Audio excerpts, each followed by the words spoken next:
Hi, this is Szilvia. My background is Hungarian, and basically I was working as a bookkeeper and accountant for a long time. After I traveled the world and I realized I like to say I'm a global citizen.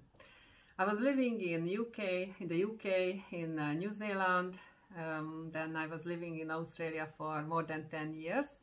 I moved back to Europe twice, then I moved to Dubai, to the United Arab Emirates, and then I came back to Europe, but I travel all around the world and I really love it.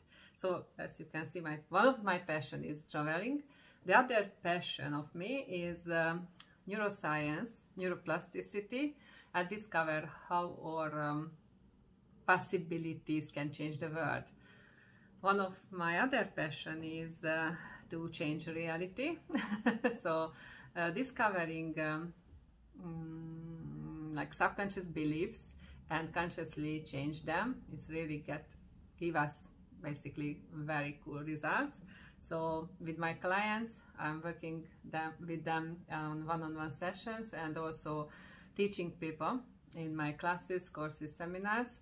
So working with people, it's really cool, and I love seeing how much our life can improve, how our health, mental health, emotional health can change for good, and also like what does it mean to recreate our reality. So this is my passion. I hope you can enjoy all of my videos in English. I mostly talk Hungarian, but I love really being internationally. So this is my first video here, and I'm really looking forward to seeing you in the next videos in English. See you!